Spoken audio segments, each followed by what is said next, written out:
Every parent knows that children sometimes break things. It may be a dish, a Todo toy. padre sabe que los niños a veces rompen cosas. Puede ser un plato, un juguete o un adorno. Pero todo niño de vez en cuando deja una destrucción al pasar. Ahora, hay muchas formas de reaccionar como padres. Si el niño rompe algo a propósito, podemos enojarnos. También podemos alterarnos si el niño es descuidado y desobediente. Pero si fue realmente accidental, puede que ni siquiera nos alteremos. ¿Por qué reaccionamos en formas distintas? Nuestras respuestas son diferentes porque tomamos en cuenta las motivaciones de nuestros hijos. Puede que no reaccionemos, que reaccionemos con empatía o incluso que reaccionemos con ira, dependiendo de cómo evaluemos sus motivaciones. Algo similar sucede con las decisiones éticas, incluso con los adultos. La ética nunca debe divorciarse de nuestras motivaciones. Nuestras motivaciones, deseos e intenciones son factores importantes a considerar en cada opción ética que tomemos. Esta es la 9ª lección de nuestra serie, Cómo tomar decisiones bíblicas, y lleva por título La perspectiva existencial, tratando de hacer el bien. En esta lección, profundizaremos en la perspectiva existencial de la ética, observando la forma en que las motivaciones y las intenciones afectan la moralidad de nuestras decisiones. Tal como lo recordarán, nuestro paradigma para tomar decisiones éticas ha sido que el juicio ético involucra la aplicación de la palabra de Dios a una situación por una persona. Cuando analizamos nuestras opciones a la luz de las normas de la palabra de Dios, estamos utilizando la perspectiva normativa. Cuando atendemos a las circunstancias, estamos utilizando la perspectiva situacional. Y cuando consideramos a las personas involucradas en las preguntas éticas, estamos utilizando la perspectiva existencial. En esta lección, continuaremos nuestro análisis de la perspectiva existencial.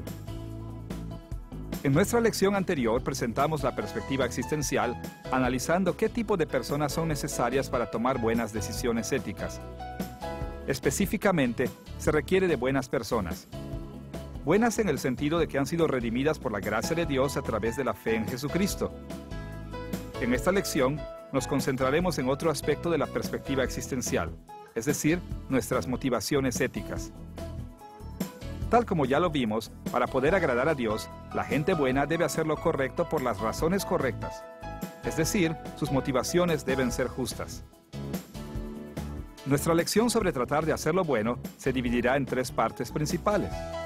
Primero, discutiremos la importancia de las motivaciones y responderemos preguntas como: ¿qué es una motivación? ¿Y cómo se relacionan las motivaciones con un buen comportamiento?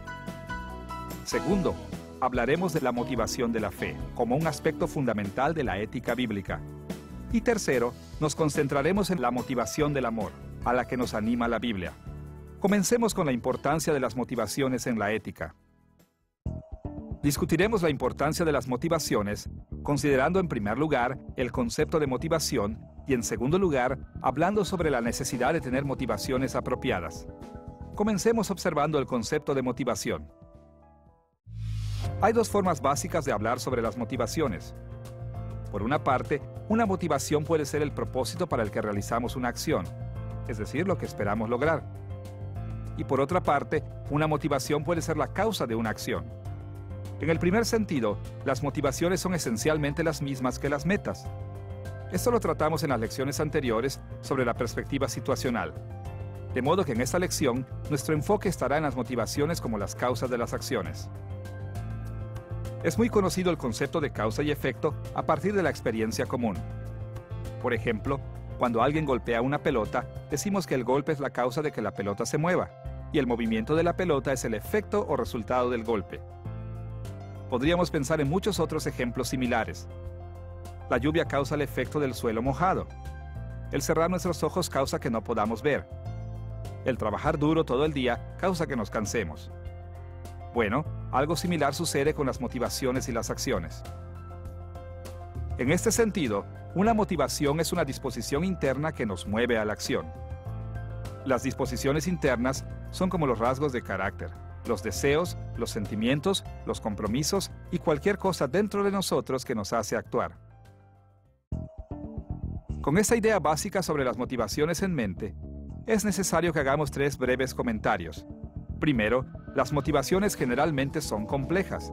En circunstancias normales, muchos rasgos de carácter, deseos, sentimientos y compromisos obran en conjunto y nos guían en las decisiones éticas.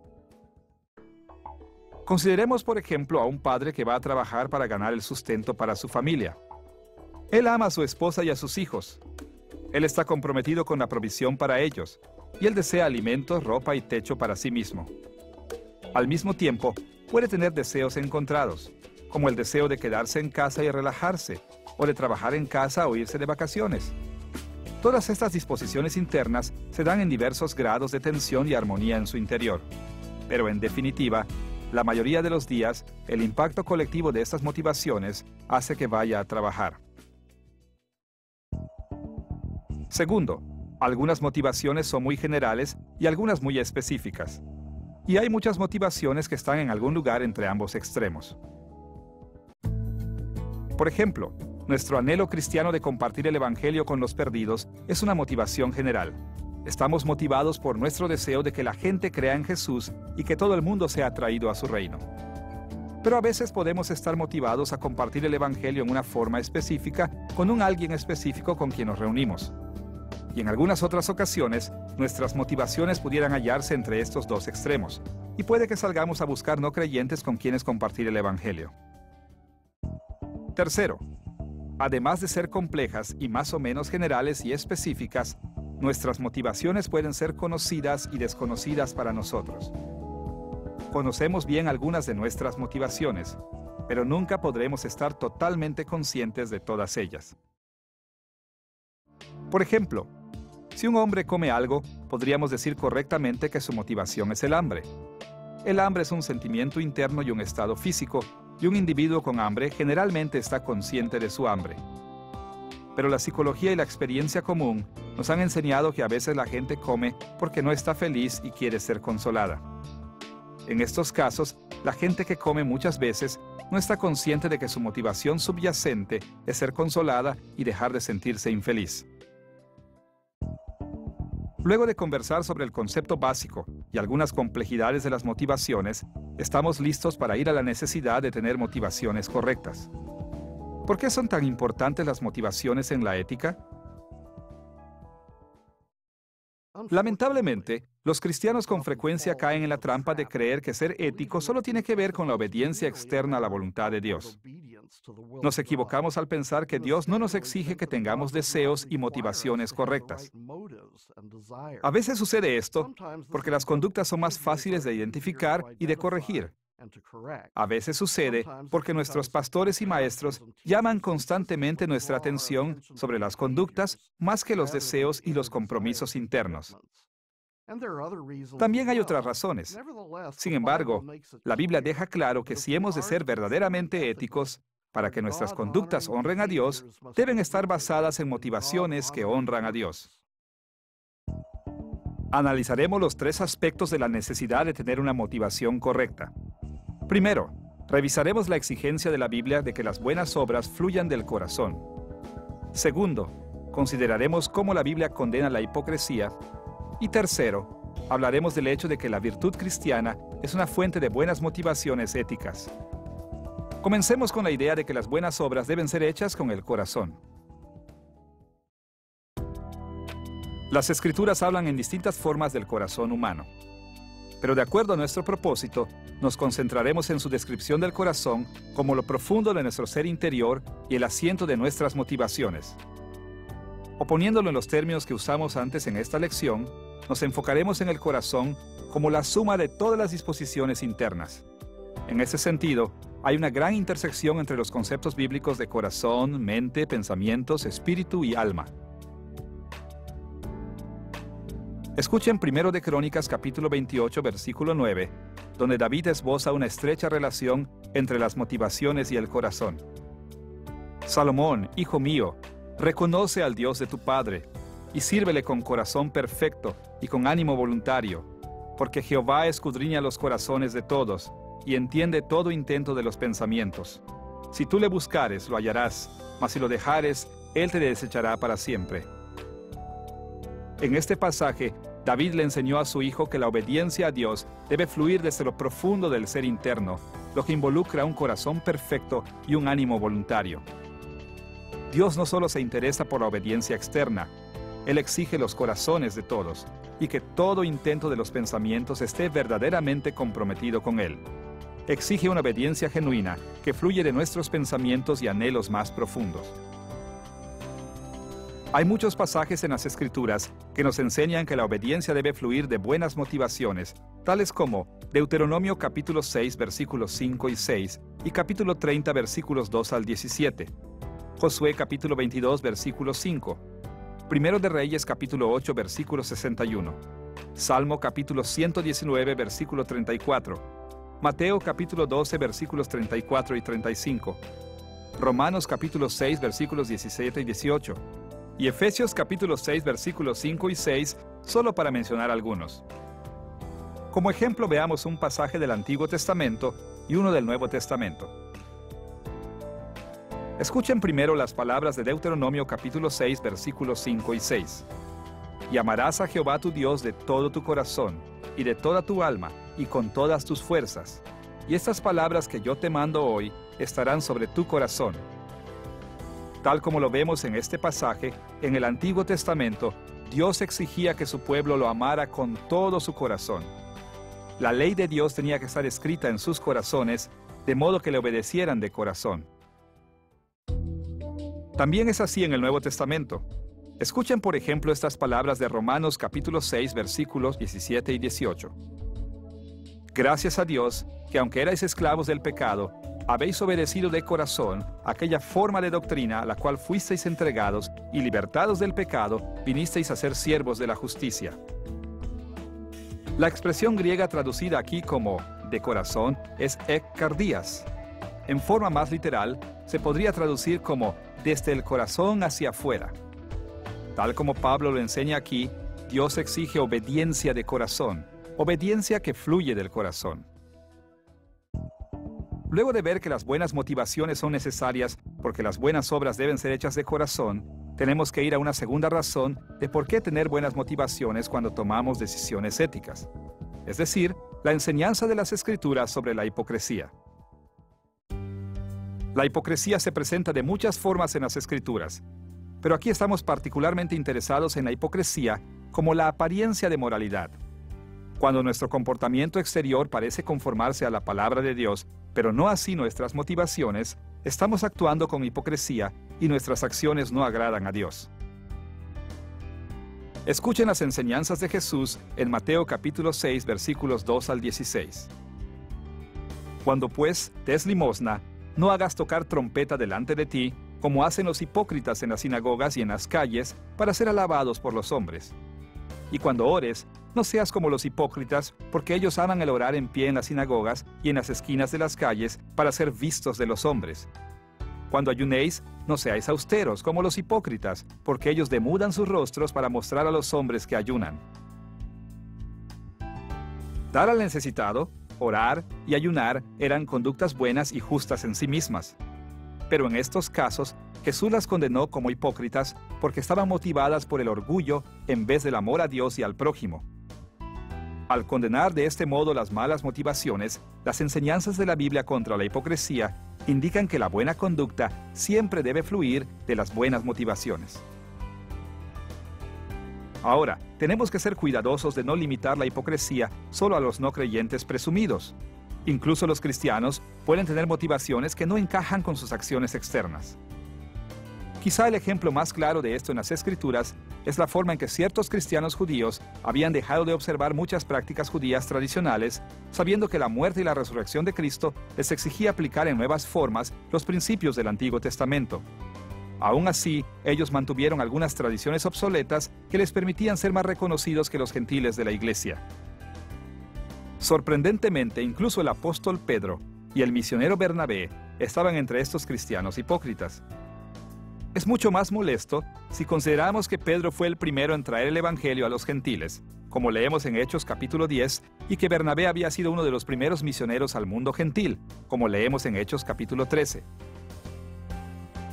Escuchen el relato de Pablo sobre este problema en Gálatas capítulo 2, versículos 11 al 13. Pero cuando Pedro vino a Antioquía, le resistí cara a cara, porque era de condenar. Pues antes que viniesen algunos de parte de Jacobo, comía con los gentiles, pero después que vinieron, se retraía y se apartaba porque tenía miedo de los de la circuncisión.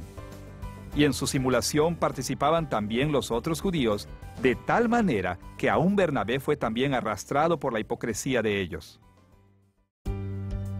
En respuesta a esta hipocresía, Pablo reprendió a Pedro en su cara, señalando que Pedro mismo vivía como un gentil y no como un judío.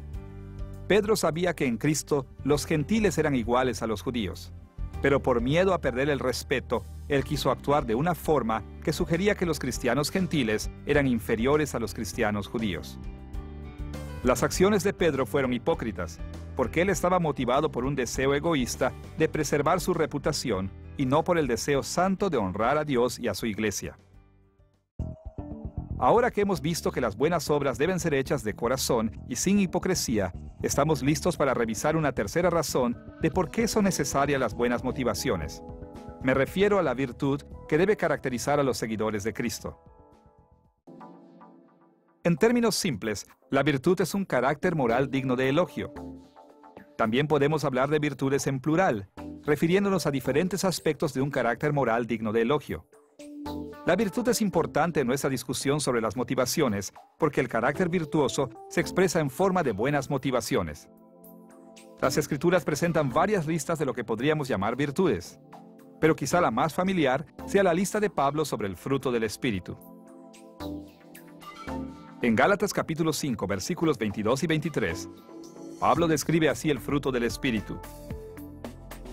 El fruto del Espíritu es amor, gozo, paz, paciencia, benignidad, bondad, fe, mansedumbre, templanza. Esta lista no es exhaustiva, pero es un buen resumen de las cualidades morales que Dios quiere que su pueblo tenga. Cada una de estas virtudes debería ser una disposición interior que nos mueve a acciones éticas. Y en ese sentido, las virtudes son motivaciones. Por ejemplo, la virtud del amor cristiano debería motivarnos a actuar amando en distintas formas. Del mismo modo, la gente que tiene el gozo del Espíritu estará motivada por su gozo.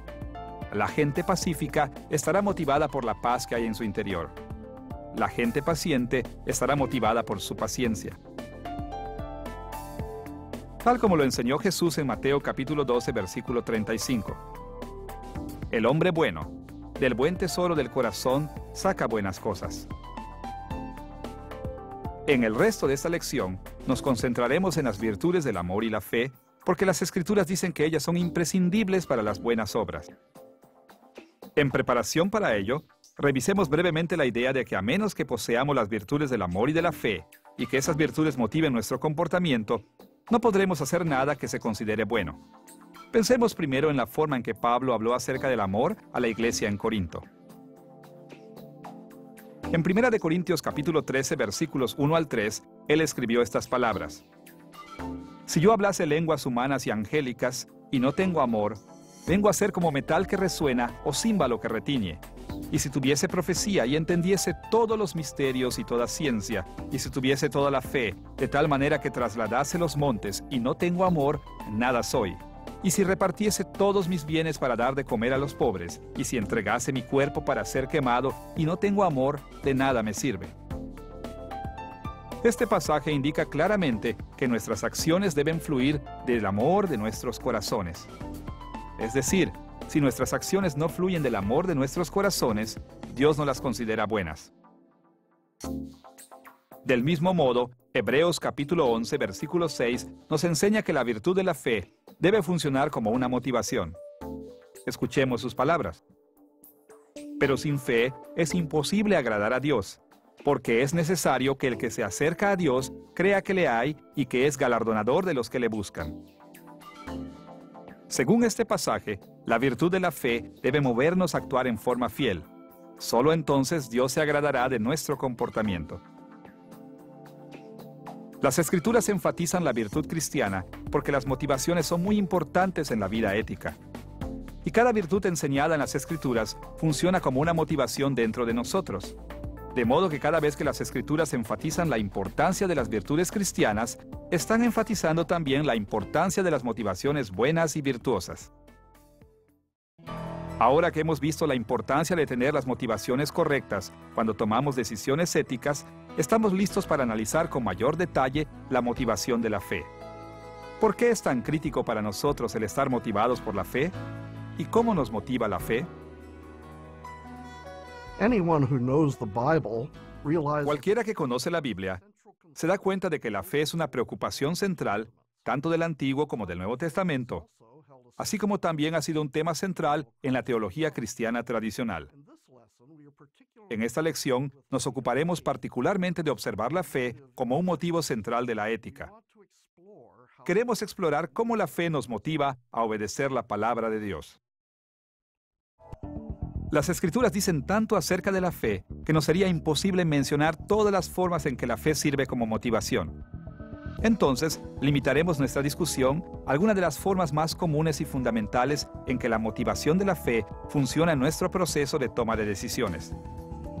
Primero, hablaremos de las formas en que la fe salvadora sirve como motivación. Segundo, discutiremos la motivación del arrepentimiento como una expresión primaria de la fe. Y tercero, hablaremos de la esperanza como la fe que apunta al futuro. Comencemos con la motivación de la fe salvadora, es decir, el tipo de fe que trae salvación eterna.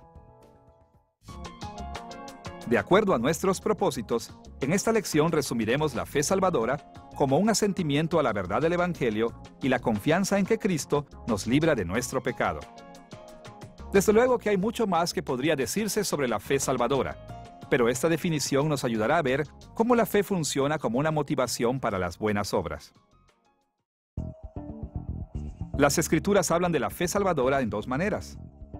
Por una parte, hablan de la fe como el medio para la salvación inicial. Por otra parte, hablan de esta misma fe salvadora como un compromiso constante a través de nuestra vida cristiana. Veamos primero la fe salvadora como el medio para la salvación inicial. Cuando decimos que la fe salvadora es el medio para la salvación inicial, queremos decir que es la herramienta que Dios usa para aplicar la salvación en nosotros. Podríamos comparar la fe con una brocha usada por un pintor para pintar una casa. La brocha no hace que la casa merezca ser pintada, tal como la fe no hace que merezcamos ser salvos. La brocha solo es la herramienta que el pintor usa para sacar pintura del recipiente y aplicarla a la pared de la casa. Del mismo modo, la fe es una herramienta que Dios usa para aplicar la salvación a individuos pecaminosos. No hay nada en nuestra fe que merezca o gane la salvación. Al contrario, la vida y la muerte de Cristo nos dan la salvación gratis a través de la fe. Escuchen las palabras de Pablo en Romanos capítulo 5, versículos 1 y 2. Justificados pues por la fe, tenemos paz para con Dios por medio de nuestro Señor Jesucristo, por quien también tenemos entrada por la fe a esta gracia en la cual estamos firmes y nos gloriamos en la esperanza de la gloria de Dios. La justificación de la que Pablo habla aquí, en que Dios perdona el pecado y nos declara justos, ocurrió para Pablo y sus lectores cuando vinieron por primera vez a la fe salvadora. Este tipo de justificación sucede en el estado inicial de nuestra salvación. Es el acto de Dios por gracia con que Él perdona nuestro pecado y acredita los méritos de Cristo en nuestra cuenta, cambiando nuestro estatus para siempre. Antes de ser justificados, éramos pecadores y enemigos de Dios. Pero en cuanto Él nos salva, nos transformamos en sus santos amados. Y la herramienta que Dios usa es la fe salvadora. En el contexto de nuestra salvación inicial, la fe salvadora nos motiva para que nos arrepintamos de nuestro pecado y confiemos en Cristo para nuestra salvación. Estas buenas obras son las primeras evidencias de nuestra salvación, dado que solo pueden ser motivadas por la verdadera fe salvadora. Además de hablar de la fe salvadora como el medio para nuestra salvación, la Biblia habla también de la fe salvadora como nuestro compromiso constante con Cristo. Como compromiso constante, la fe salvadora consiste en continuar asintiendo a la verdad del Evangelio y continuar confiando en que Cristo nos salva de nuestro pecado. Es una manutención constante de la misma fe que fue el medio inicial para nuestra salvación inicial. Y este tipo de asentimiento y confianza necesariamente influyen sobre todo lo que creemos. Afecta lo que pensamos de nosotros mismos, de nuestras familias, de nuestros trabajos, de nuestra sociedad y de todo lo demás en nuestra vida. En ese sentido, La fe salvadora es una cosmovisión total que permanece relativamente estable en nuestros corazones y que influye en todas nuestras decisiones. Es una fe activa que subyace y motiva nuestras buenas obras. Ahora, debemos ser cuidadosos y no pensar que la fe es un mero acto mental. No es un simple reconocimiento de que Jesús es Señor y que somos salvos a través de su Evangelio. Tal como lo indica Santiago capítulo 2, versículo 19, incluso los demonios reconocen mentalmente las verdades acerca de Dios, pero esto no los salva. En vez de eso, la fe salvadora involucra además nuestros corazones. Es una disposición interna que nos hace pensar, hablar y actuar en una forma que agrada a Dios. De modo que la fe salvadora sí implica actos mentales. Pero cuando la fe es genuina, esos actos mentales fluyen de nuestros corazones. De este modo, la fe salvadora funciona como una motivación en la vida de cada creyente, capacitándolo e impulsándolo a hacer buenas obras. Escuchen, por ejemplo, la forma en que Génesis capítulo 15, versículo 6, habla de la fe de Abraham. Creyó a Jehová y le fue contado por justicia. Este versículo describe la fe de Abraham en el tiempo en que Dios por primera vez hizo un pacto con él y tradicionalmente se usa para proveer la definición de la fe salvadora o justificadora. Para entender la razón, es útil saber que la palabra hebrea para creer viene de la misma raíz que el sustantivo hebreo para fe. También ayuda al recordar que ser justificado es ser declarado justo, de modo que este versículo enseña que Abraham fue salvo o justificado por medio de su fe.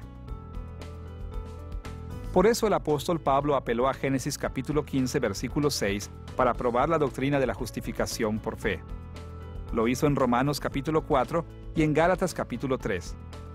En ambos casos expuso extensos argumentos basados en el ejemplo de Abraham, explicando que la salvación de Abraham por medio de la fe es el modelo para todo creyente en Cristo. Y siguiendo la dirección de Pablo, los teólogos protestantes a menudo han apelado a Abraham para probar que solo la fe es un medio suficiente para la justificación. Este argumento es perfectamente verdadero y preciso, y podemos ir aún más lejos con él. El hecho es que Abraham tuvo una fe salvadora mucho antes de que Dios hiciera un pacto con él en Génesis capítulo 15. Según Hebreos capítulo 11, versículo 8, y Génesis capítulo 12, versículo 4, Abraham actuó en fe cuando dejó a Harán para viajar a la tierra prometida, mucho antes de que la justificación se registrara en Génesis capítulo 15. La ceremonia del pacto registrada en Génesis capítulo 15 ocurrió después de que Abraham llegó a la tierra prometida, muchos años después de que él vino por primera vez a la fe. Ciertamente la fe de Abraham en ese momento fue salvadora y justificadora, pero no fue una fe nueva. Era la misma fe que había caracterizado a Abraham a través de toda su vida como creyente.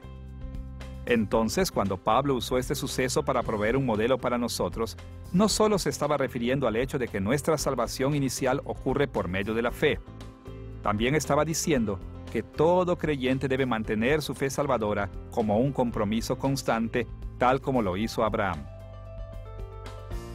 Tal como lo escribió Pablo en Gálatas capítulo 2, versículo 20. Lo que ahora vivo en la carne, lo vivo en la fe del Hijo de Dios, el cual me amó y se entregó a sí mismo por mí. Escuchen también Hebreos capítulo 10, versículos 38 y 39, en que el autor cita el Antiguo Testamento y lo relaciona con la iglesia primitiva. El justo vivirá por fe, y si retrocediere, no agradará a mi alma. Pero nosotros no somos de los que retroceden para perdición, sino de los que tienen fe para preservación del alma. Aquellos que creen y son salvos, es decir, aquellos que tienen fe salvadora, no retroceden y no son destruidos. Ellos permanecen en el camino de la fe. La verdadera fe salvadora nos caracteriza a través de toda nuestra vida. De modo que si nuestra fe no permanece en nosotros, entonces nunca fue realmente una fe salvadora. Más aún, la verdadera fe salvadora nos motiva a hacer buenas obras. De manera que si no estamos motivados a hacer buenas obras, nuestra fe es falsa. Es una fe falsa que no nos puede salvar. Tal como lo escribió Santiago en Santiago capítulo 2, versículos 17 y 18. La fe si no tiene obras es muerta en sí misma. Y yo te mostraré mi fe por mis obras. La fe salvadora siempre se manifiesta en buenas obras a través de nuestra vida cristiana. Consideremos Hebreos capítulo 11, llamado a veces la Galería de la Fe. Este capítulo resume la fe salvadora constante de muchos creyentes del Antiguo Testamento y los menciona como ejemplos para nuestra propia fe. El capítulo 11 de Hebreos enfatiza que toda esta gente vivió toda su vida por fe. Es decir, no solo cuando llegaron por primera vez a la fe, sino a través de toda su vida. Más aún, sus muchas buenas obras estuvieron motivadas por su fe constante. Por ejemplo, en Hebreos capítulo 11, versículo 4, aprendemos que la fe salvadora de Abel lo motivó a ofrecer sacrificios agradables a Dios. Abel asintió a la verdad que Dios tenía el derecho de exigir cualquier sacrificio que quisiese, y Abel confió en que Dios lo bendeciría, si obedecía su voluntad. A causa de esta fe, Abel quiso sacrificar cosas extremadamente valiosas para él. En Hebreos capítulo 11, versículo 7, se nos cuenta que la fe salvadora de Noé lo motivó a construir el arca y a predicar en contra del pecado que vio en el mundo. Noé asintió a la verdad de que Dios usaría el arca para salvarlo a él y a su familia del diluvio, y él confió en que Dios lo libraría de ese modo. Esta fe motivó a Noé a enfrentar la enorme tarea de construir el arca y además predicar a quienes le rodeaban. Soportó el ridículo frente a sus vecinos porque confiaba en que Dios había dicho la verdad y que Dios salvaría a sus vecinos si estos solo se volvían al Señor en su fe. En Hebreos capítulo 11, versículos 17 al 19, aprendemos que la fe salvadora de Abraham lo motivó a obedecer la orden de Dios de sacrificar a su hijo Isaac. Abraham asintió al derecho de Dios de exigir la muerte de Isaac y confió en que Dios lo bendeciría a él y a Isaac a través de este acto. Su fe fue tan fuerte que él creyó que Dios levantaría a Isaac de entre los muertos, y en su misericordia, Dios en última instancia aceptó la fe de Abraham sin exigir la muerte de Isaac. En Hebreos capítulo 11, versículo 25, se nos cuenta que la fe de Moisés lo motivó a identificarse con los esclavos israelitas, aunque él pudo quedarse disfrutando de los favores como miembro de la familia de Faraón. Moisés dejó una vida de lujo y poder porque asintió a la verdad que las verdaderas bendiciones vienen de Dios. Entonces se unió voluntariamente a la nación esclava de Israel porque confió en que Dios lo redimiría de su esclavitud. Más allá de esto, en los versículos 33 al 38, leemos que la fe de los santos del Antiguo Testamento los motivó a conquistar reinos, administrar justicia, sobrevivir a amenazas a sus vidas, triunfar en la batalla, soportar la tortura, enfrentar con valentía la ejecución y soportar muchas otras clases de persecuciones y maltratos. Fueron capaces de perseverar y triunfar porque confiaron en la bondad de Dios para con ellos y confiaron en Él como su Salvador. Esta aceptación y confianza los fortaleció en desear y buscar el agradar a Dios por sobre todas las cosas en su vida. Lo mismo es cierto para nosotros hoy. Tenemos que permanecer firmes en nuestra fe durante nuestra vida. Debemos aceptar constantemente las verdades que Dios proclama en su palabra y tenemos que confiar seriamente en sus bendiciones y su salvación. Tal como lo vimos en las lecciones anteriores, quienes carecen de la fe salvadora, es decir, los no creyentes del mundo, rechazan la verdad de Dios y se rehúsan a confiar en Él. Dado que están esclavizados por el pecado, niegan la bondad y la soberanía de Dios, desprecian la salvación que les ofrece y solo están motivados a pecar. Pero si realmente creemos que Dios es quien dice ser y confiamos en Él en todo sentido, entonces tenemos que reconocer que la felicidad y la plenitud solo provienen de Él. Tenemos que ver que la obediencia a su voluntad es el camino a estas bendiciones, y de este modo nuestra fe también nos podrá motivar a las buenas obras. Con esta comprensión de la fe salvadora en mente, estamos listos para analizar el arrepentimiento como una segunda forma en que la motivación de la fe funciona en la vida del cristiano. En la Biblia, el arrepentimiento es un sincero aspecto de la fe, mediante el cual rechazamos genuinamente y nos alejamos de nuestro pecado. Es más que admitir y creer que somos pecadores, y mucho más que sentirnos mal por nuestros pecados.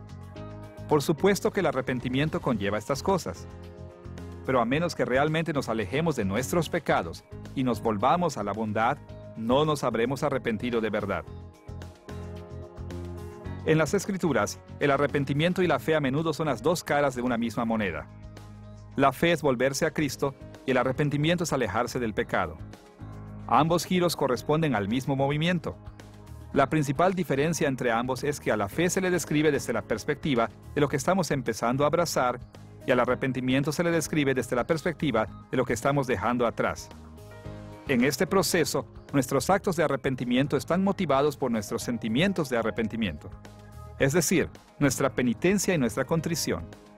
Y estos sentimientos son expresiones de la fe. Por fe aceptamos el arrepentimiento como una parte integral del Evangelio, y por fe confiamos en que Dios nos perdonará cuando nos arrepintamos. Consideren, por ejemplo, la conversión de Cornelio, el gentil, registrada en Hechos capítulo 10. En ese hecho, Pedro fue enviado a predicar el Evangelio a Cornelio y a su familia. Y mientras aún estaba hablando, el Espíritu Santo cayó sobre la familia, probando que ellos habían venido a la fe salvadora.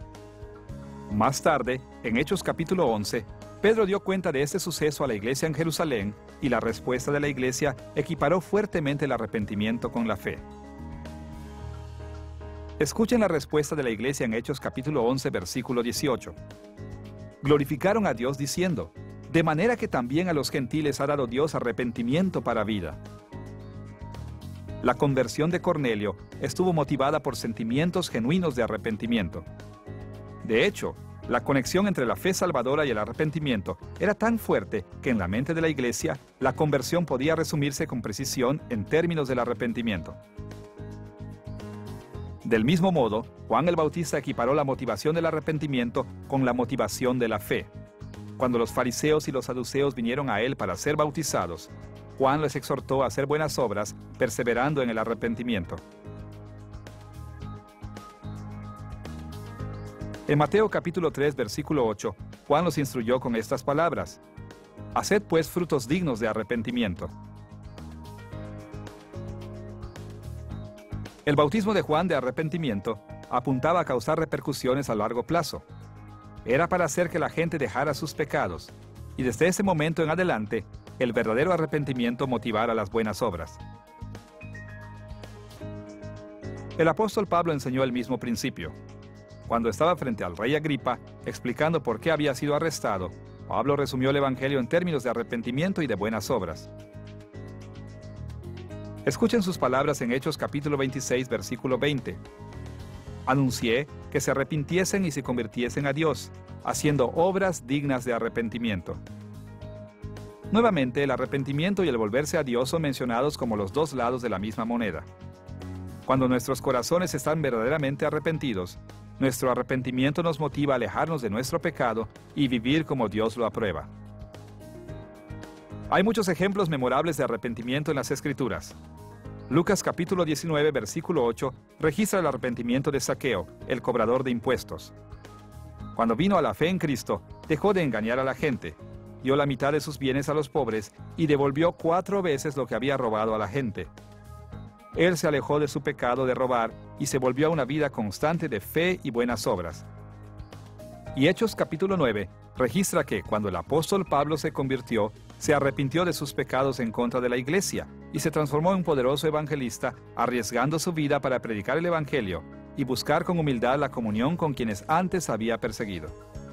Él se alejó de su pecado de perseguir a la iglesia y se volvió a una vida de servicio fiel a Cristo. Y en 2 de Samuel capítulo 12 leemos sobre el arrepentimiento de David después de ser confrontado por el profeta Natán. David había cometido adulterio con Betsabé y había arreglado la muerte de su esposo Urías para tapar su pecado. Pero David se alejó de su pecado, confesándolo y demostrando gran contrición. Y se volvió a la fe, comenzando a vivir de acuerdo a la voluntad de Dios, especialmente alabando a Dios por el perdón que recibió y enseñando a otros a arrepentirse también. Incluso inmortalizó su arrepentimiento en el que quizás sea el salmo más grande de arrepentimiento de la Biblia, el Salmo 51. Escuchen lo que David escribió en el Salmo 51, versículos 12 al 14. Vuélveme el gozo de tu salvación, y espíritu noble me sustente. Entonces enseñaré a los transgresores sus caminos, y los pecadores se convertirán a ti. Líbrame de homicidios, oh Dios, Dios de mi salvación. Cantará mi lengua tu justicia. En la vida de David, el arrepentimiento lo motivó a regocijarse, a obedecer a Dios voluntariamente, a enseñar la palabra de Dios a otros y a cantar alabanzas al Señor. El ejemplo de arrepentimiento de David es particularmente importante para los cristianos, porque David fue un gran creyente y un modelo de fe antes de pecar. Antes de su pecado, él había demostrado su fe en Dios, vez tras vez durante toda su vida. Y Dios había bendecido la fe de David, ensalzándolo de humilde pastor a poderoso guerrero, hasta ser el rey sobre la nación de Israel. Pero, según parece, en lo más alto del fervor de Dios para con David, después de que su fe había sido probada una y otra vez, David cayó en un horrible pecado. Se transformó en un adúltero y en un asesino. Los creyentes modernos también caen en pecados igualmente atroces. La pregunta número 82 del Catecismo Menor de Westminster y su respuesta resume muy bien esta enseñanza bíblica. En respuesta a la pregunta, ¿hay alguna persona que pueda guardar perfectamente los mandamientos de Dios? El Catecismo responde: desde la caída, ni una sola persona puede, en esta vida, guardar perfectamente los mandamientos de Dios, sino que los quebranta diariamente en pensamiento, en palabra y en hecho. Todos los días caemos en pecado. Esto significa que todos los días tenemos la obligación y la oportunidad de arrepentirnos. Ustedes deben saber que en 1517, el teólogo alemán Martín Lutero, sin querer dio comienzo a la Reforma Protestante al clavar sus famosas 95 tesis en la puerta de la Catedral de Wittenberg. Pero, ¿saben cuál fue la primera de sus tesis? Pues simplemente esta. Cuando nuestro Señor y Maestro Jesucristo dijo, arrepiéntanse, estaba ordenando que toda la vida de los creyentes sea de arrepentimiento. Dado que la vida cristiana es una vida de fe, también debe ser una vida de arrepentimiento. A medida que continuamos nuestro viaje confiando en las promesas de Dios, de vez en cuando miramos hacia atrás, y cuando vemos cómo hemos ofendido a Dios y a los demás, el arrepentimiento nos motiva a pedir su perdón y actuar en forma diferente en el futuro. Siendo prácticos, a veces es incómodo para nosotros admitir y confesar nuestros pecados específicos. Pero cuando confiamos en el perdón y la salvación de Dios, y cuando queremos agradarle, eso debería motivarnos a humillarnos, a alejarnos de nuestro pecado y a buscar la justicia que caracteriza al reino de Dios. Después de considerar la fe salvadora y el arrepentimiento, estamos listos para referirnos a la esperanza como el tercer aspecto de la motivación de la fe. La Biblia habla en diferentes maneras sobre la esperanza, pero para nuestros propósitos, será útil pensar en aquellas veces en que describe la esperanza como fe orientada a los aspectos futuros de nuestra salvación en Cristo. Las Escrituras enseñan que la salvación no se completa en esta vida. Hemos sido justificados y hemos recibido el Espíritu Santo, pero aún no hemos sido hechos perfectos. Todavía luchamos con el pecado. Todavía sufrimos por muerte y enfermedad, y todavía luchamos con muchos problemas y la corrupción del mundo. Cuando muramos y vayamos al cielo, seremos librados de estos problemas, pero aún entonces nuestra salvación no estará completa. Todavía estaremos esperando que Jesús vuelva a la tierra para hacer todas las cosas justas y buenas. Todavía estaremos esperando nuestros cuerpos resucitados y glorificados y los nuevos cielos y la nueva tierra. En el Antiguo Testamento, el pueblo de Dios era constantemente exhortado a esperar la futura salvación de Dios. Y siguiendo este ejemplo, el Nuevo Testamento comúnmente se refiere a nuestra confianza en los aspectos futuros de la salvación como la gran esperanza de la cristiandad. Por ejemplo, en Romanos capítulo 8 versículos 23 al 24, Pablo habla sobre nuestra esperanza de la futura resurrección con estas palabras. Nosotros mismos que tenemos las primicias del Espíritu, nosotros también gemimos dentro de nosotros mismos, esperando la adopción, la redención de nuestro cuerpo, porque en esperanza fuimos salvos. La esperanza es la creencia confiada en que, así como Jesús nos dio su Santo Espíritu, Él regresará para renovar el mundo y otorgarnos nuestra herencia en Él. Y al igual que la fe salvadora, esta clase de esperanza es firme y segura. Hebreos capítulo 6 habla de esta esperanza relacionándola con la fe de Abraham en las promesas del pacto de Dios. Y dice que nuestra salvación futura está basada en las promesas hechas a Abraham. Escuchen Hebreos capítulo 6 versículos 17 al 19. Queriendo Dios mostrar más abundantemente a los herederos de la promesa la inmutabilidad de su consejo, interpuso juramento para que tengamos un fortísimo consuelo los que hemos acudido para asirnos de la esperanza puesta delante de nosotros, la cual tenemos como segura y firme ancla del alma. Nuestra esperanza no es un deseo iluso o tentativo, es firme y segura, porque Dios ha jurado completar nuestra salvación. Esta clase de esperanza motiva las buenas obras de diversas maneras.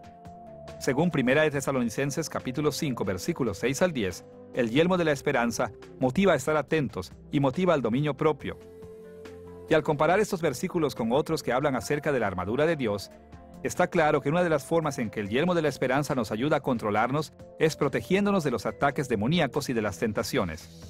De modo que la esperanza nos sirve como una motivación para las buenas obras, al darnos una razón para resistir el pecado.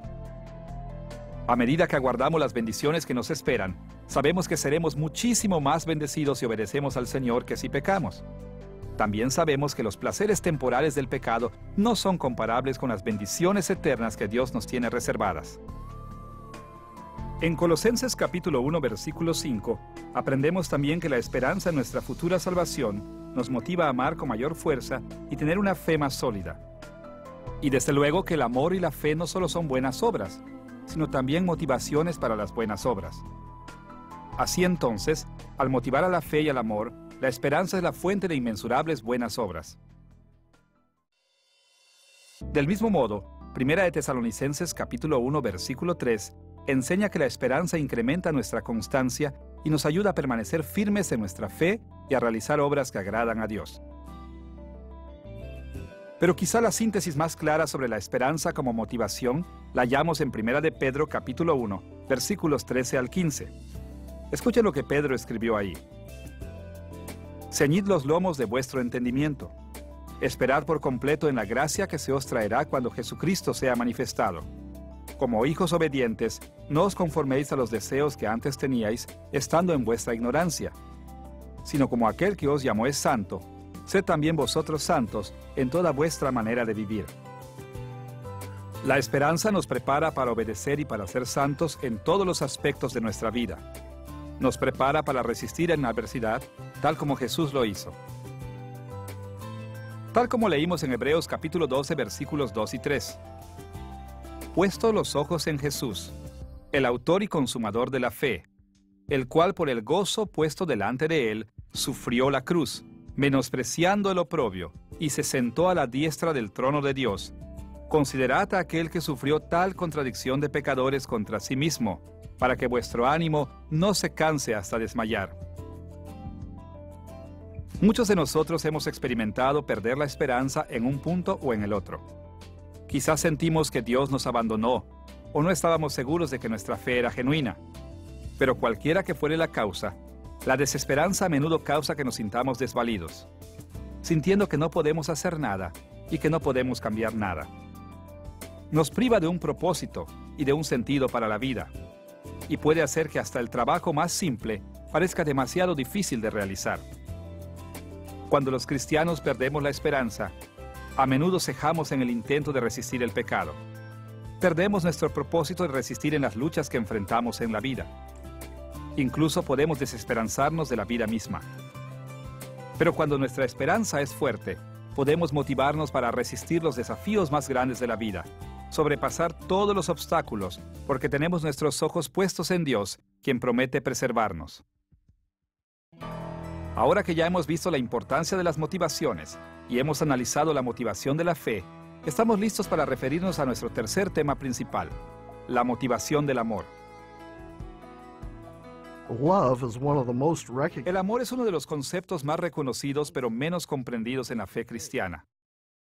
Podemos ver que el amor es central en las enseñanzas de la Biblia. Se nos exhorta a amar al Señor, amarnos unos a otros e incluso amar a nuestros enemigos. Al mismo tiempo, la mayoría de la gente tiene muy poca idea de cómo obedecer los mandamientos del amor. ¿Recuerdan cómo resumió Jesús las enseñanzas del Antiguo Testamento? Dijo que el más grande mandamiento de la ley es Deuteronomio capítulo 6, versículo 5, que dice que debemos amar a Dios. Y el segundo más grande mandamiento es Levítico capítulo 19, versículo 18, que exige que amemos a nuestro prójimo. Luego dijo que estas dos leyes resumen todo el Antiguo Testamento. Escuchemos sus palabras en Mateo capítulo 22, versículos 37 al 40. Amarás al Señor tu Dios con todo tu corazón, y con toda tu alma, y con toda tu mente. Ese es el primero y grande mandamiento. Y el segundo es semejante: amarás a tu prójimo como a ti mismo. De estos dos mandamientos depende toda la ley y los profetas. Jesús no quiso decir que los cientos de otras leyes del Antiguo Testamento fuesen menos importantes que estas dos. Al contrario, estos son los dos mandamientos más grandes porque los otros dependen de ellos. Ambos expresan los principios generales que todas las demás leyes explican y aplican. Ese es el mismo principio que Pablo enseñó en Romanos capítulo 13, versículo 9, y Gálatas capítulo 5, versículo 14. De hecho, el amor es tan fundamental para todas las buenas obras que si no está entre nuestras motivaciones, nuestras obras nunca pueden ser consideradas buenas. Sabemos entonces que es crítico para nosotros amar a Dios y a nuestro prójimo. Pero, ¿cómo es este tipo de amor? ¿Y cómo debería motivarnos? Bueno, según Jesús, la forma de amar a Dios y a nuestro prójimo es vivir de acuerdo a las enseñanzas de la ley y de los profetas, interpretándolas y aplicándolas correctamente a nuestras circunstancias. Desde luego que no es posible analizar todas las formas en que la ley y los profetas nos ayudan a entender lo que es el amor. Así es que presentamos una definición que resume las enseñanzas de la Biblia sobre el amor con base en 3 elementos generales. Resumiremos el amor como algo que consiste en lealtad, acción y afecto. Estos 3 elementos cubren la mayoría de las enseñanzas de la Biblia sobre el amor y se traslapan en muchas formas. Al considerar el amor desde la perspectiva de cada elemento, podremos aprender mucho sobre las formas en que el amor nos puede motivar a las buenas obras. En línea con nuestra definición del amor, analizaremos la motivación del amor, hablando primero de la lealtad, segundo de la acción y tercero del afecto. Comencemos con el amor como la lealtad que nos motiva a hacer buenas obras para Dios y para nuestro prójimo. Nuestra discusión sobre la lealtad se dividirá en 3 partes. Primero hablaremos de la fidelidad que le debemos a Dios y a los demás. Segundo, nos referiremos a la orientación de nuestra vida. Y tercero, mencionaremos la importancia de descubrir nuestra responsabilidad. Estas son algunas de las principales formas en que la Biblia habla acerca de la lealtad y las motivaciones y que nos proveerán de un buen fundamento para entender la lealtad como un todo. Comencemos con la fidelidad como un aspecto crítico de la lealtad. De muchas maneras, la fidelidad es la piedra angular del amor. Tal como lo vimos en la lección anterior, el Antiguo Testamento retrata consistentemente a Dios como el Rey del pacto para su pueblo. Él es el soberano o supremo emperador, y su pueblo es su reino vasallo o sirviente. Y como en cualquier reino, la responsabilidad más básica del pueblo es su fidelidad al rey. ¿Pero cómo se relaciona esto con el amor? Bueno, en el antiguo Medio Oriente, es decir, el mundo del Antiguo Testamento, era común que la relación del pacto entre un soberano y su estado vasallo se describiera en términos del amor. El amor del soberano se expresaba en gran manera en la forma de un pacto de fidelidad con su pueblo. Él les otorgaba protección, les preservaba la justicia y satisfacía sus necesidades terrenales. Ese era su amor para con ellos, y en respuesta, al pueblo vasallo se le exigía ser fiel a él. Tenían que obedecer sus leyes, sostenerlo con impuestos y servicios, y honrarlo como su rey.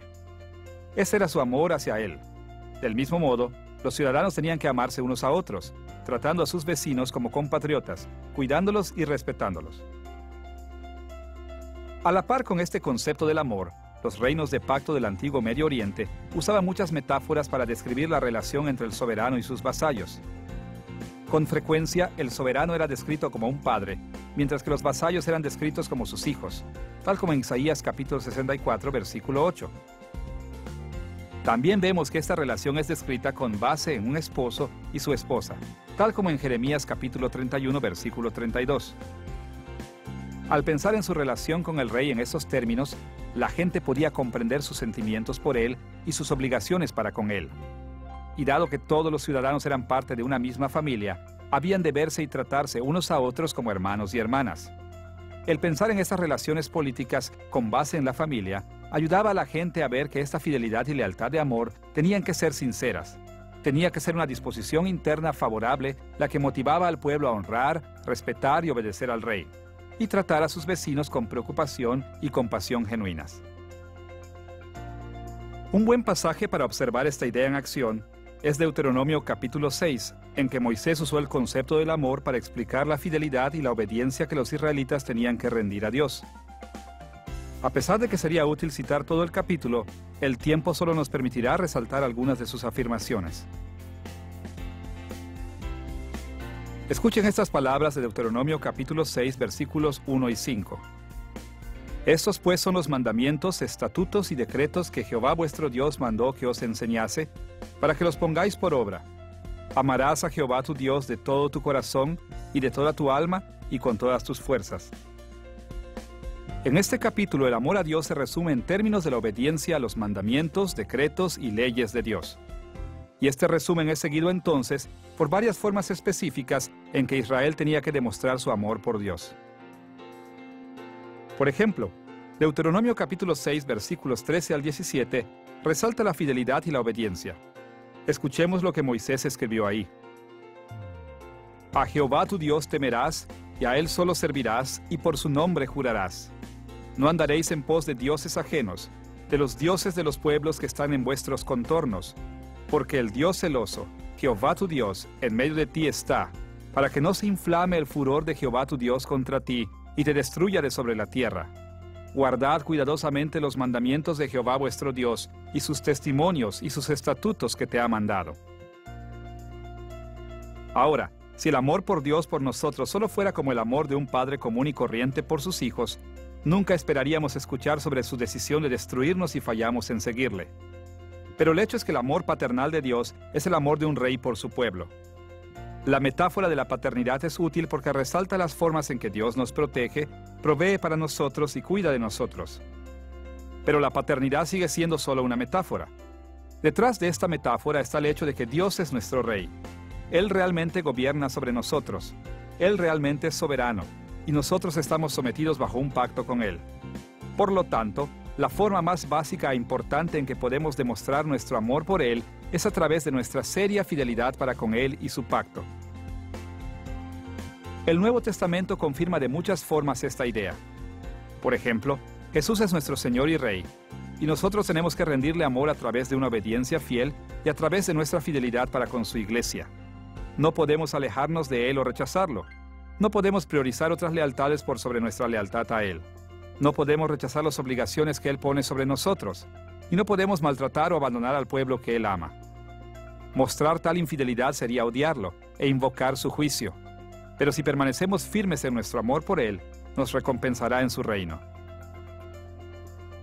Consideren Apocalipsis capítulo 1 versículos 4 al 6, donde Juan presenta su libro de este modo. Gracia y paz a vosotros, de Jesucristo, el soberano de los reyes de la tierra, al que nos amó y nos lavó de nuestros pecados con su sangre, y nos hizo reyes y sacerdotes para Dios su Padre. A Él sea gloria e imperio por los siglos de los siglos. Amén. Y tal como lo afirmó Jesús en Juan capítulo 14, versículo 15, si me amáis, guardad mis mandamientos. En la relación de pacto de Dios con nosotros, la fidelidad es una virtud positiva que nos motiva a servir a nuestro Rey y Señor y a honrar y cuidar de quienes viven bajo su gobierno. Y por el contrario, es también una exigencia negativa que prohíbe en nuestra vida alianzas rivales con otros dioses e ídolos. Luego de entender y teniendo en mente lo que es la fidelidad, estamos listos para hablar de la forma en que nuestro amor por Dios nos exige adoptar una nueva orientación de vida. La lealtad que le debemos a Dios afecta a cada área de nuestra vida. No hay aspecto que funcione fuera de su reino, o más allá de su gobierno soberano. Por esta razón, nuestras vidas deben estar comprensiblemente orientadas en torno a Él. Dios y su reino deben ser nuestra más alta prioridad, el centro de nuestros anhelos y el centro de nuestra cosmovisión. Tenemos que estar dispuestos interiormente a trabajar en beneficio de Dios y su pueblo en todo lo que pensamos, decimos y hacemos.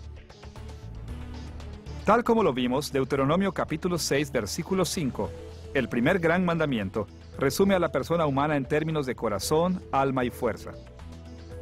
Con estos términos, no se pretende representar las diferentes partes de nuestro ser, como si pudiéramos dividirnos en 3 o 4 partes distintas.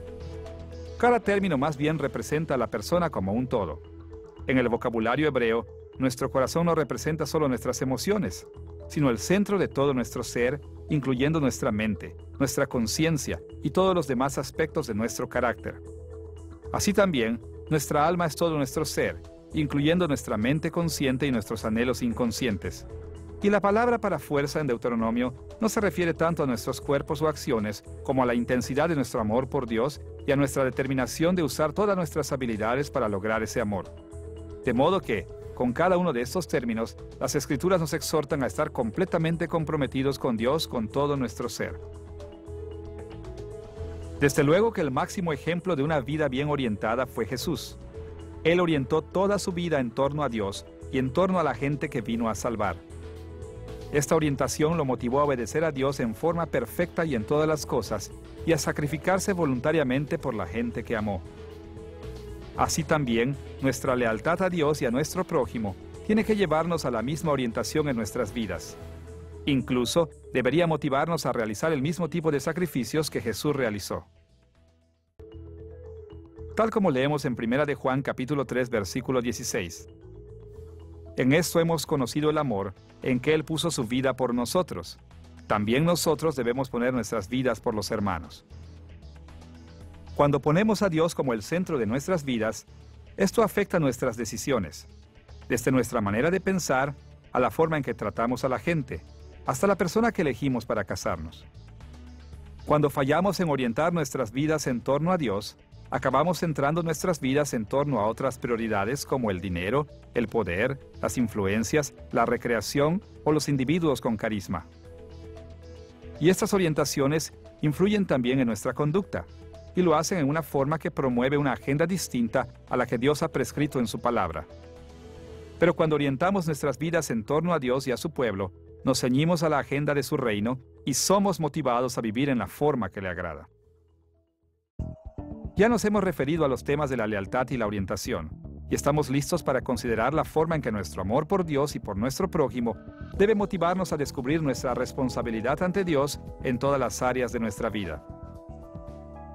Love is an orientation of obedience and service to God. El amor es una orientación de obediencia y servicio a Dios, de modo que debería disponernos a guardar todos los mandamientos de Dios. Pero ¿cómo podemos hacer esto exactamente?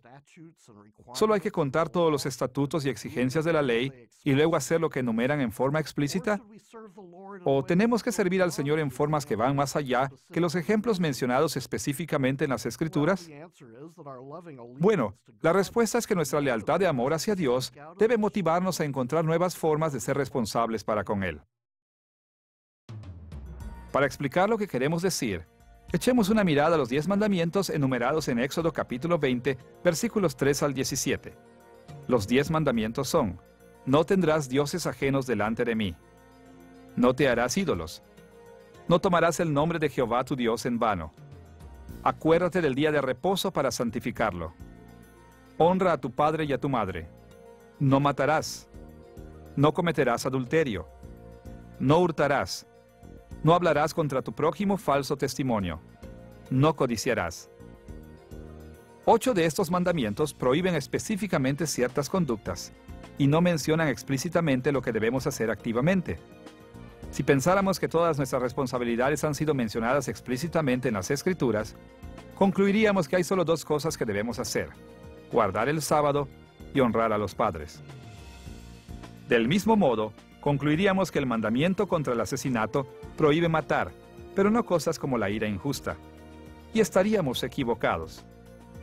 El hecho es que la Biblia aplica estos mandamientos regularmente a todas las áreas de nuestra vida. Solo un ejemplo. Consideren Mateo capítulo 5, versículos 21 y 22, donde Jesús presentó la siguiente enseñanza. Oísteis que fue dicho a los antiguos: no matarás, y cualquiera que matare será culpable de juicio. Pero yo os digo que cualquiera que se enoje contra su hermano será culpable de juicio. Aquí Jesús se refirió a lo que se le dijo a la gente, es decir, a lo que enseñaron algunos intérpretes judíos de las Escrituras. Si no buscamos apropiadamente nuestras responsabilidades ante Dios, será muy fácil desarrollar el concepto de que la palabra de Dios solo afecta a una pequeña parte de nuestra vida y que la lealtad que le debemos es muy limitada.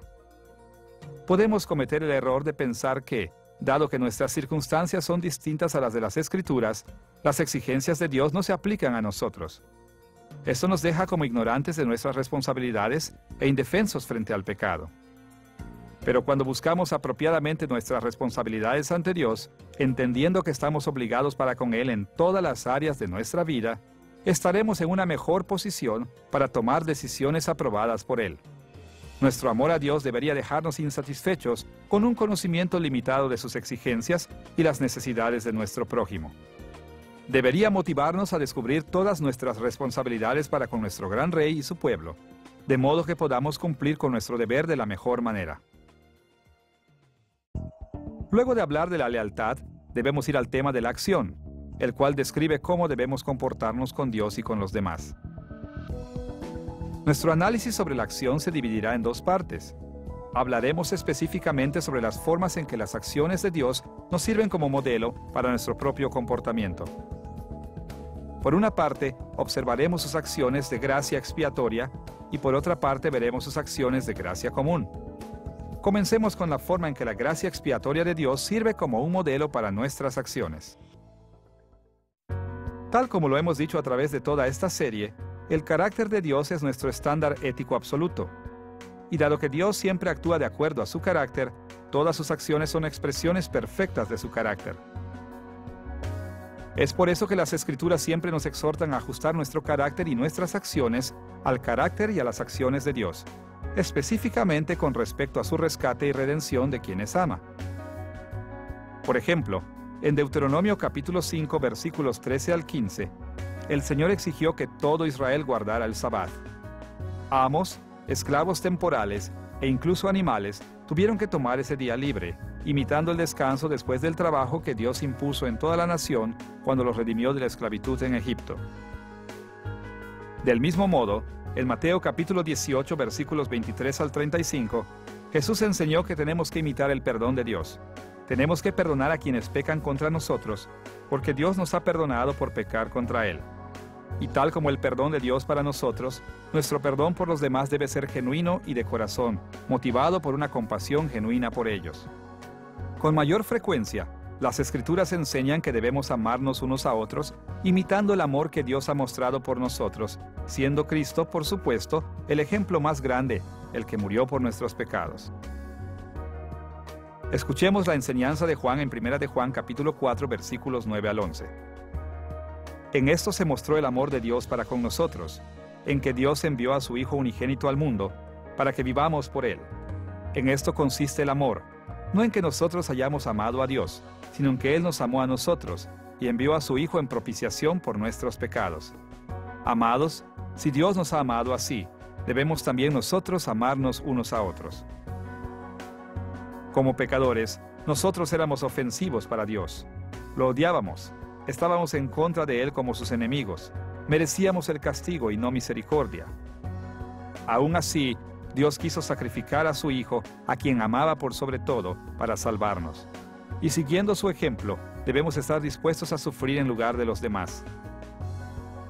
Sin duda, nunca podremos hacer un sacrificio expiatorio por alguien, y las Escrituras no nos piden eso. Pero sí nos piden que mostremos el mismo tipo de amor por los demás que Dios mostró por nosotros en la expiación. Nosotros haríamos voluntariamente estos sacrificios por nuestros hijos, porque valoramos sus vidas más que la nuestra. Y Dios nos pide que imitemos su gracia, asignando el mismo valor a sus hijos. Tal como Juan escribió en 1 de Juan capítulo 3, versículos 16 al 18. En esto hemos conocido el amor, en que Él puso su vida por nosotros. También nosotros debemos poner nuestras vidas por los hermanos. Pero el que tiene bienes de este mundo y ve a su hermano tener necesidad y cierra contra él su corazón, ¿cómo mora el amor de Dios en él? Hijitos míos, no amemos de palabra ni de lengua, sino de hecho y en verdad. Cuando fallamos en imitar la gracia expiatoria de Dios, es fácil que nuestro así llamado amor solo consista en un servicio de labios. Por ejemplo, es fácil para nosotros pensar que los pobres merecen su pobreza, o que es responsabilidad de otros cuidar de ellos. Es fácil para nosotros poner nuestros propios intereses por sobre los intereses de los otros y preferir la comodidad, y lo fácil en vez del trabajo duro de ayudar a los demás. Pero el ejemplo de gracia de Dios nos obliga a renunciar a nuestro dinero y nuestras posesiones, incluso a nuestras vidas, para proteger y cuidar de nuestros hermanos y hermanas en Cristo. nos enseña a amarlos de todo corazón, al punto de estar motivados para sacrificarnos, sufrir e incluso morir por ellos. Con esta comprensión de la gracia expiatoria de Dios en mente, estamos listos para hablar de la forma en que su gracia común nos provee de un ejemplo para seguir. La gracia común es un término técnico en teología que se refiere a la gentileza de Dios para quienes nunca serán salvos. Para quienes finalmente recibiremos la salvación, la gracia de Dios siempre obra para nuestra redención. Pero Dios también extiende una gentileza no redentora, o gracia común, a quienes nunca recibirán la salvación. En el Sermón del Monte, Jesús se refirió a la gracia común de Dios como una expresión de su amor por toda la humanidad. Sin duda, el amor general de Dios por la humanidad no es para nada tan grande como su amor por los creyentes. Sin embargo, es verdadero y genuino y nos presenta un modelo a imitar. En Mateo capítulo 5 versículos 44 al 48, Jesús impartió la siguiente enseñanza sobre la gracia común. Amad a vuestros enemigos y orad por los que os persiguen, para que seáis hijos de vuestro Padre que está en los cielos, que hace salir su sol sobre malos y buenos, y que hace llover sobre justos e injustos. Sed pues vosotros perfectos, como vuestro Padre que está en los cielos es perfecto. Tal como lo enseñó Jesús, la perfección de Dios incluye su amor por la gente mala, incluso por aquellos que nunca vendrán a la fe en Cristo. Y Dios expresa este amor en muchas formas, tales como la luz del sol y la lluvia. Dios es bueno con toda la gente, proveyendo estabilidad y productividad para ellos en la naturaleza y permitiéndoles prosperar en esta vida. No estamos diciendo que Dios siempre es amable, porque no lo es. Algunas veces envía su juicio sobre los malos, pero generalmente muestra paciencia y generosidad incluso para con sus enemigos. Y dado que amamos a Dios, nosotros también tenemos que amar a la gente que Él ama. Siguiendo el ejemplo de Dios, nuestro amor debe motivarnos a ser buenos y amables con toda la gente, aun cuando nos odien y nos persigan.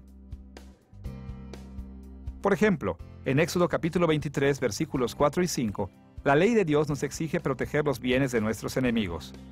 Escuchemos lo que dice. Si encontrares el buey de tu enemigo o su asno extraviado, vuelve a llevárselo. Si vieres el asno del que te aborrece caído debajo de su carga, ¿lo dejarás sin ayuda?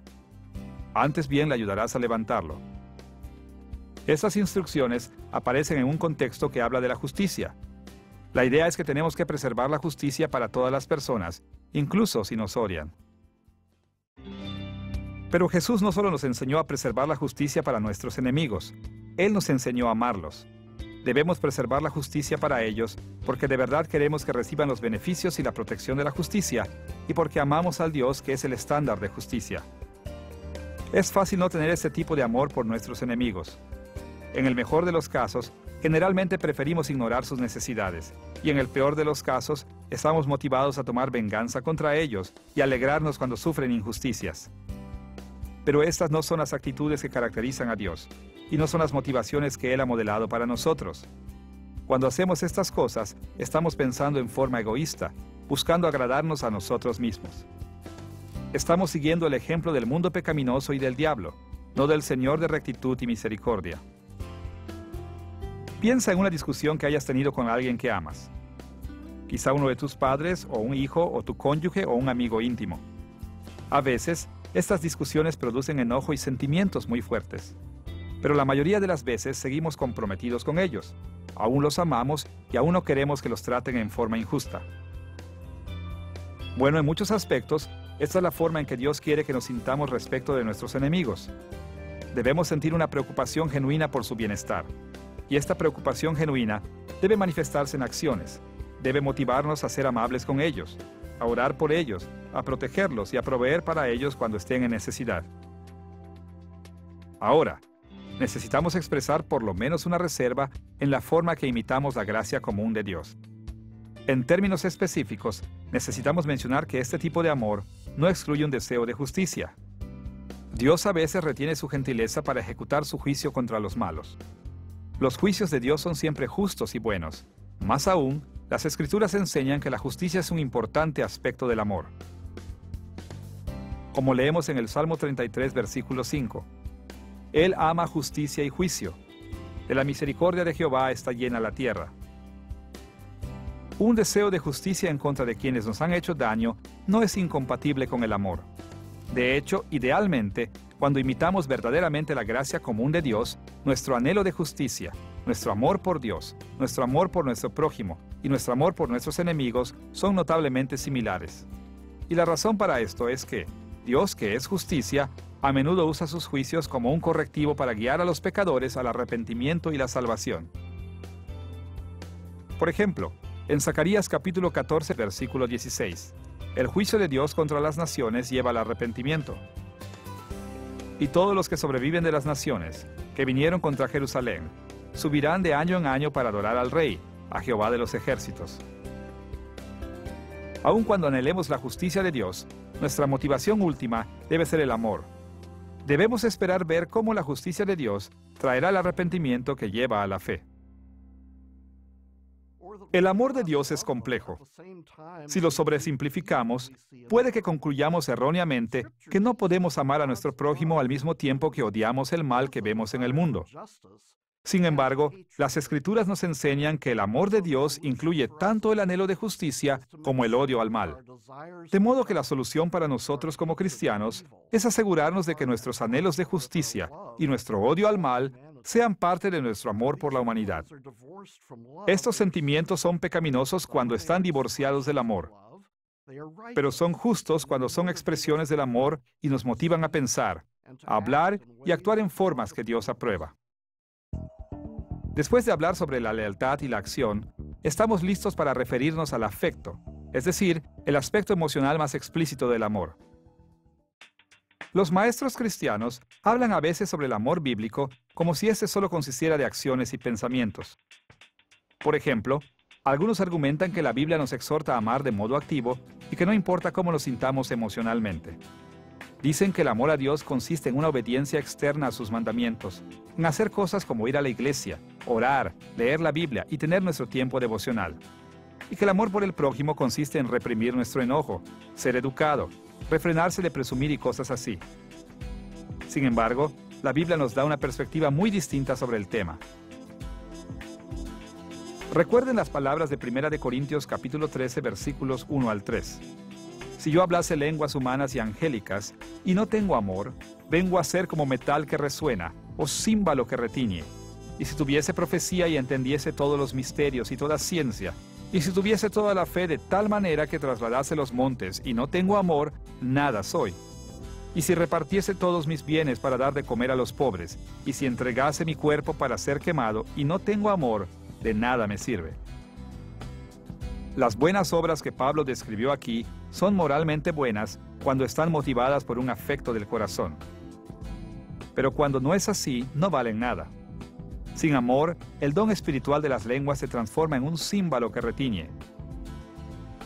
El que tiene profecía, conocimiento y fe no es nada, y el que entrega todas sus posesiones e incluso su vida no gana nada. El amor es una dimensión emocional fundamental de cada acción que realizamos. Sin él, nada de lo que hagamos se considera bueno. Consideren también Mateo capítulo 15, versículos 7 al 9, donde Jesús hizo esta ácida crítica. Hipócritas, bien profetizó de vosotros Isaías cuando dijo: Este pueblo de labios me honra, mas su corazón está lejos de mí, pues en vano me honran. El punto de Jesús era simple: honrar y adorar a Dios sin afecto es hipocresía. Sea que nuestras acciones apunten a otra gente o a Dios, tienen que estar motivadas por sentimiento de afecto genuino. Hay muchos y diferentes afectos y emociones que podríamos considerar como aspectos del amor que motiva las buenas obras, pero el tiempo solo nos permitirá mencionar dos. Primero hablaremos de la gratitud a Dios y segundo, consideraremos el temor de Dios. Comencemos con la forma en que la gratitud nos motiva a agradar al Señor y a cuidar de nuestro prójimo. En las Escrituras, la gratitud debe ser nuestra respuesta normal a la gracia y benevolencia de Dios, y nos debe motivar a obedecerle. Por ejemplo, los 10 mandamientos son presentados como una afirmación sobre la benevolencia de Dios. Se supone que esta benevolencia debe producir nuestra gratitud, de modo que vamos a querer guardar los mandamientos que siguen. Escuchen cómo Éxodo capítulo 20, versículo 2, presenta los 10 mandamientos. Yo soy Jehová tu Dios, que te saqué de la tierra de Egipto, de casa de servidumbre. El tiempo en que Dios le dio los 10 mandamientos a Israel, es decir, su éxodo desde Egipto, había sido el suceso redentor más grande que jamás había ocurrido. Fue el equivalente en el Antiguo Testamento al sacrificio de Cristo en el Nuevo Testamento, el suceso que los escritores bíblicos mencionan constantemente para inspirar la gratitud de sus lectores. Inmediatamente después de esta introducción a los 10 mandamientos en Éxodo capítulo 20, hallamos los 10 mandamientos mismos. Tal como lo han hecho notar muchos teólogos a través de los siglos, estos mandamientos se presentan en dos grupos. Primero, las leyes que resumen lo que significa amar a Dios, y segundo, las leyes que resumen lo que significa amar a nuestro prójimo. Así entonces, en los 10 mandamientos, hallamos que la gratitud sincera para con Dios debe ser la motivación que nos inspire a la lealtad, a la acción y más aún al afecto hacia Dios como nuestro Rey, y hacia nuestros congéneres humanos como sus amados hijos y criaturas. El Nuevo Testamento enseña el mismo principio. Tal como lo dijimos, este generalmente tiende a apelar al sacrificio de Cristo como la base de nuestra gratitud. Pero el concepto es el mismo. La benevolencia de Dios merece nuestro amor y obediencia.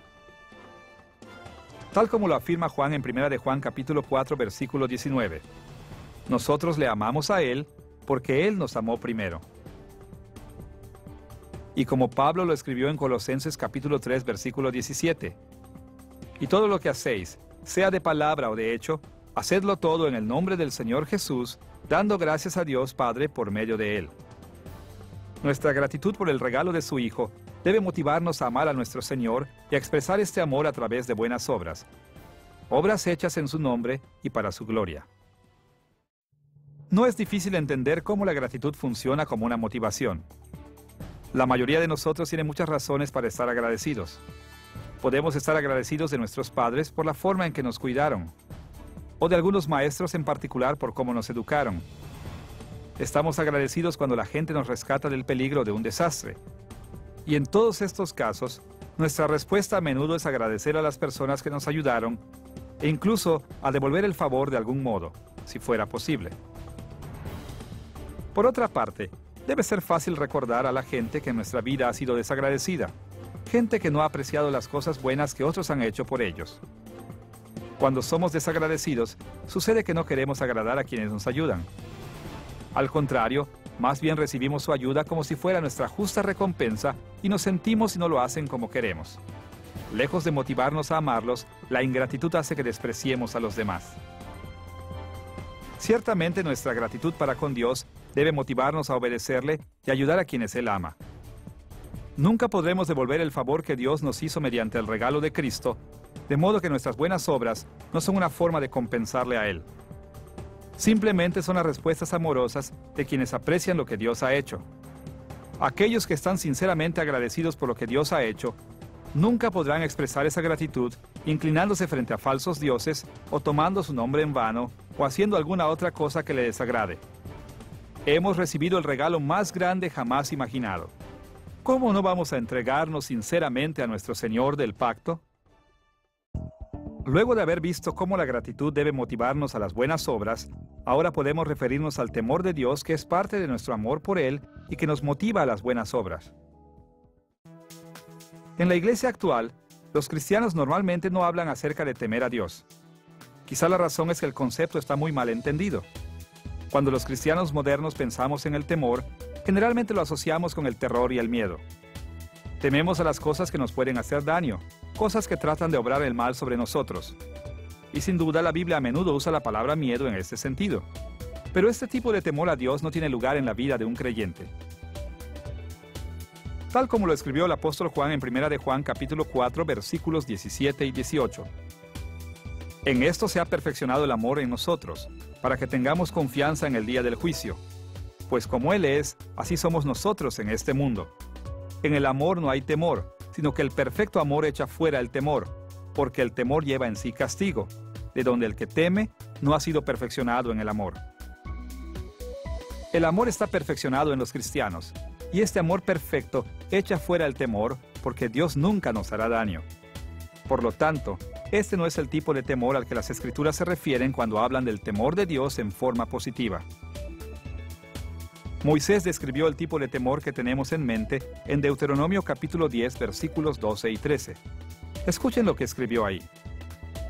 Ahora pues, Israel, ¿qué pide Jehová tu Dios de ti, sino que temas a Jehová tu Dios, que andes en todos sus caminos, y que lo ames, y sirvas a Jehová tu Dios con todo tu corazón y con toda tu alma, que guardes los mandamientos de Jehová y sus estatutos que yo te prescribo hoy, para que tengas prosperidad? Aun cuando hay diferencias sutiles entre las obligaciones enumeradas aquí por Moisés, todas son esencialmente lo mismo. Temer, andar, amar, servir, guardar, todas se refieren a rendir una obediencia sincera, leal y activa a Dios y a sus mandamientos. En honor a la sencillez, podemos definir el temor de Dios como asombro, reverencia y honor a Dios que produce adoración, amor y alabanza a Dios. En cierta medida, este tipo de temor caracteriza a todo verdadero creyente en Cristo. Por ejemplo, en Isaías capítulo 33, versículos 5 y 6, leemos esta exhortación. Jehová llenó a Sión de juicio y de justicia, y reinarán en tus tiempos la sabiduría y la ciencia y abundancia de salvación. El temor de Jehová será su tesoro. Nótese que lejos de ser una expresión de terror, el temor reverencial está asociado con la confianza en Dios como nuestro seguro fundamento y nuestra salvación. En Isaías capítulo 11, versículos 2 y 3, hallamos que este temor caracteriza también al Mesías. Escuchen las palabras del profeta. Reposará sobre él el espíritu de Jehová, espíritu de sabiduría y de inteligencia, espíritu de consejo y de poder, espíritu de conocimiento y de temor de Jehová. Y le hará entender diligente en el temor de Jehová. El temor reverencial no es una respuesta cobarde o miedosa a Dios. Por el contrario, es una delicia. Más aún, tal como leemos en Hechos capítulo 9, versículo 31, el mismo temor era característico de la iglesia primitiva. Escuchen su relato. Entonces las iglesias tenían paz, y eran edificadas andando en el temor del Señor, y se acrecentaban fortalecidas por el Espíritu Santo. Una vez más, el temor está asociado con sentimientos como paz, edificación y fortalecimiento, y no con terror o alarma. El temor reverencial de Dios es el sentido de vivir constantemente en su presencia. Es la comprensión de quién y qué es Dios, y de lo que exige de nosotros. Y como tal, es tanto un aspecto del amor como una motivación a realizar buenas obras. Es un aspecto del amor porque es una respuesta reafirmante y apreciativa de la grandeza y la bondad de Dios. Es un fuerte sentimiento de afecto y admiración por su carácter, y nos motiva a hacer buenas obras a causa de nuestro anhelo de honrar y glorificar al que nos ama. Es fácil volvernos apáticos y flojos en cuanto a la ética cristiana cuando carecemos de esta perspectiva. Es fácil pensar que Dios está muy lejos y que no necesitamos preocuparnos demasiado sobre las obligaciones que Él pone en nuestras vidas. En vez de buscar el reino de Dios, solo nos concentramos en el mundo terrenal, y como resultado, no nos sentimos conminados a regular nuestras vidas de acuerdo a la voluntad de Dios. Pero cuando tenemos un apropiado temor reverencial de Dios, eso nos motiva a agradarle en muchas formas. Las Escrituras mencionan en muchos pasajes los resultados de esta motivación. Pero encontramos la mayor concentración de ellos en la literatura sapiencial del Antiguo Testamento. Por ejemplo, el libro de Proverbios nos enseña que el temor del Señor es el principio del conocimiento en el capítulo 1, versículo 7, el principio de la sabiduría en el capítulo 9, versículo 10, y un manantial de vida en el capítulo 14, versículo 27. Agrega largura de días, como dice el capítulo 10, versículo 27. Nos ayuda a evitar el mal, como señala capítulo 16, versículo 6. Y trae riquezas, honra y vida, como afirma el capítulo 22, versículo 4. Todos estos y muchos otros resultados fluyen del temor del Señor. Escuchen cómo Eclesiastés capítulo 12, versículo 13, resume la verdadera ética y la verdadera sabiduría. Teme a Dios y guarda sus mandamientos, porque esto es el todo del hombre. El temor de Dios debe motivarnos y nos motiva a pensar, hablar y actuar en formas que agradan a nuestro Dios y Rey. Debería motivarnos a guardar sus mandamientos y hacer el bien a las criaturas que Él ama. Así entonces, vemos que el amor funciona como una motivación para distintos tipos de buenas obras.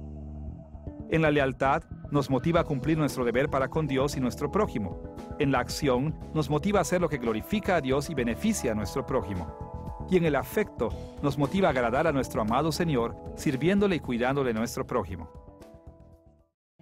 En esta lección de Tratando de hacer el bien, hemos centrado nuestra discusión sobre la perspectiva existencial en el concepto de las motivaciones. Comenzamos observando la importancia de las motivaciones y el rol que juegan las motivaciones en el proceso de tomar decisiones bíblicas. Luego, nos enfocamos en dos motivaciones muy importantes que son parte de toda buena decisión.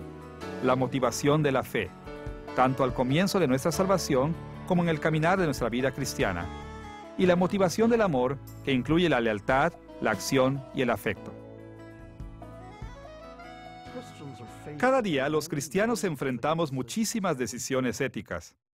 En muchos casos, es muy difícil determinar nuestro deber, identificar los hechos y, mucho más aún, reconocer lo que hay en nuestro interior como personas. Aún así, si queremos que nuestras decisiones sean bíblicas, tendremos que hacer el esfuerzo de analizar nuestras intenciones. Tendremos que asegurarnos de que todo lo que hagamos esté realmente motivado por nuestra fe en Dios y por nuestro amor a Dios y a nuestro prójimo. Si mantenemos nuestras intenciones claramente a la vista, estaremos mejor preparados para tomar decisiones que honren y glorifiquen a nuestro Dios.